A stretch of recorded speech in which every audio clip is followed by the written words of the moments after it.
Alors Monique, on est ici en fait dans une dépendance de la Petite Fleur en papier doré et ça tombe bien, ça a été construit après bien sûr, et derrière toi on voit une image dans laquelle est caricaturé un certain Gérard, c'est bien ça? Oui, Gérard Van Bruan, là tout en haut.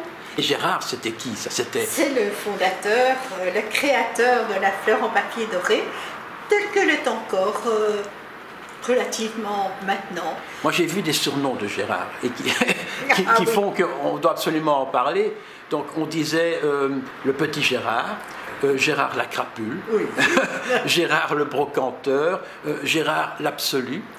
Il était galériste. Hein. Il était dans les années 20 déjà galériste, c'est-à-dire qu'il a rencontré à l'aube du surréalisme une quantité de gens, mais il a exposé entre autres au moins un Picasso. Oui, oui, tout à fait. Mais en 1925, j'ai lu, à tort ou à raison d'ailleurs, qu'il avait créé un ciné-club, ce qui à l'époque devait être absolument extraordinaire. Oui. Et il y avait quand même 10 places. Oui. Mais il paraît qu'une fois sur deux, ça ne marchait pas. Même les 10 places. Il crée plusieurs galeries d'art qui portaient les noms les plus farfelus. L'agneau moustique, oui. Ou bien la Vierge Poupine. Et il y reçoit tout ce que Bruxelles, la Belgique et bien au-delà comptait d'artistes de passage ou résidents. Il a reçu par exemple Paul Klee avec un carton de peinture sous le bras. Enfin, aujourd'hui on se dit oui. Mais seulement ça n'a jamais vraiment marché parce qu'il disait sonner, puis c'est pas parce qu'on sonnait que quelqu'un venait ouvrir. Donc c'était quand même très très farfelu.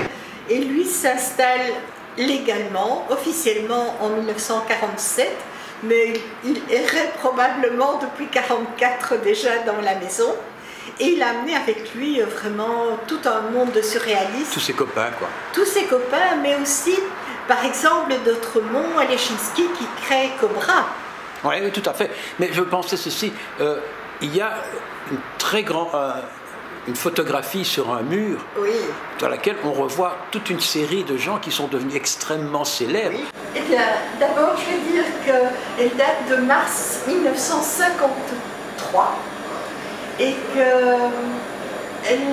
c'était une réunion de tous ces surréalistes au moment où Marcel Marienne, qui est tout à fait à gauche, revenait de 2 ans de mer, où il s'était embarqué pour des raisons de désespoir amoureux et financier. Le voilà revenu et tous l'invitent pour un repas chez Gert Van Bruan, Gérard Van Bruan, qui est le créateur de la fleur au papier doré. Le second avec chapeau, enfin celui avec chapeau, c'est Camille Goumans. Oui. Irène Amoir. C'est qui ça? Qui était un écrivain et journaliste. Ah oui. Georgette Magritte, qui était la femme de Magritte. Oui. Pardon, Elke Messens, qui a fait des collages. Derrière, il y a Skutner, Discute, et qui était... Et puis arrive Magritte. Magritte, oui.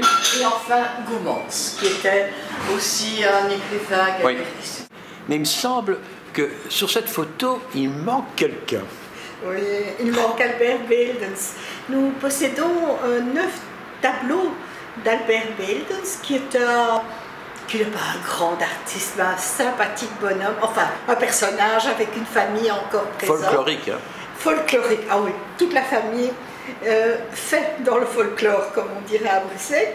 Et il avait des périodes de nevers, paraît-il, de boissons. Et quand il buvait. Et ce jour-là, ils ont essayé de le caler contre le mur pour qu'il soit sur la photo. Il n'y a jamais eu moyen, ils ont dû le rentrer. Chaque fois, il s'effondrait. Ah oui, et donc Albert n'est pas sur la photo. On ne va pas entrer trop dans le détail de la manière dont tout ceci s'est constitué, parce que c'est complexe, et en plus de ça, c'était un personnage qui faisait un peu n'importe quoi. Mais il n'empêche que petit à petit, la petite fleur en papier doré s'installe comme un cabaret, un estaminet, disait-on. Mais quelle est la différence entre un cabaret et estaminet? Eh bien, je pense qu'un cabaret, c'est un endroit où il y a régulièrement des spectacles. Un estaminet, c'est un nom peut-être un peu distingué pour dire un bistrot. Mais ça peut venir du flamand stam. Mais ça peut venir de l'allemand apparemment Stamm, qui est le pilier auquel on attache les chevaux, ouais. Ou bien la Belgique tout de même a vu passer les troupes espagnoles, ça pouvait être estamineta. Est-ce qu'il y a des filles? Oui, bon, je n'entre pas dans les détails. En fait, tous ces gens viennent dans ce café qui est extraordinaire. Qui est petit en plus. Qui est tout petit. Oui. Ils écrivent dans tous les coins. L'endroit où nous nous trouvons, c'était une cour à l'époque, à peu de choses près. C'était la cour du fleuriste. Avec au fond de la cour, probablement l'OEC en bois, avec le petit cœur. Oui, à l'endroit où il y a la photo, c'était la cour. On va à la cour. Il ne fallait pas beaucoup la flécher parce qu'elle était quelque peu malodorante. Ouais. Et à côté, il y avait la cuisine qui, ma foi, ne valait pas vraiment mieux. Ouais. Et puis un jour, il y a un huissier qui débarque. Ah oui, en juin 2006, ça allait de plus en plus mal.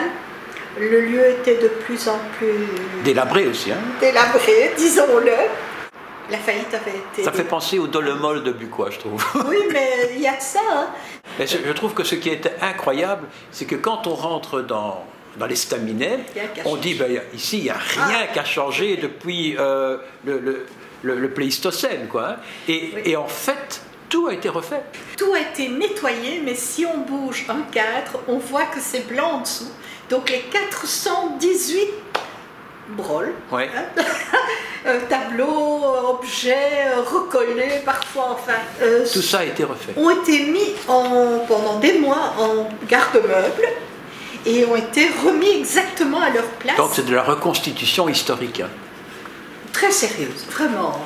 C'est extraordinaire. Hein. Avec les monuments et sites sur les talons tout le temps. On est dans 3 guides japonais, tu vas me dire. Oui, mais il faut dire aussi que la cuisine qu'on donne ici, elle est quand même typiquement belge. Alors moi je cite Stump saucisse, bien sûr. Stump saucisse lard, c'est le Stump royal. De la crique, évidemment. De la gueuse. Des spaghettis, soupe à l'oignon, carbonade flamande, boulettes sauce tomate. Le cuisine tomate sauce. Voilà, exactement. Voilà. Et tout ça avec, à l'entrée, au-dessus d'une porte, je crois, il est écrit « Tout homme a droit à 24 heures de liberté par jour ». Si on terminait en parlant de votre magazine, moi je trouve qu'il est bien fait. On est au 118e numéro. En fait, on se situe vraiment sur le bistrot, sur ce qu'on fait, sur le quartier, sur les gens qui sont passés, les gens qui viennent, parce qu'il y a encore toujours des spectacles bien sûr. Plusieurs fois par mois, en français, en néerlandais et en bruxellois, et il y a un cours de bruxellois.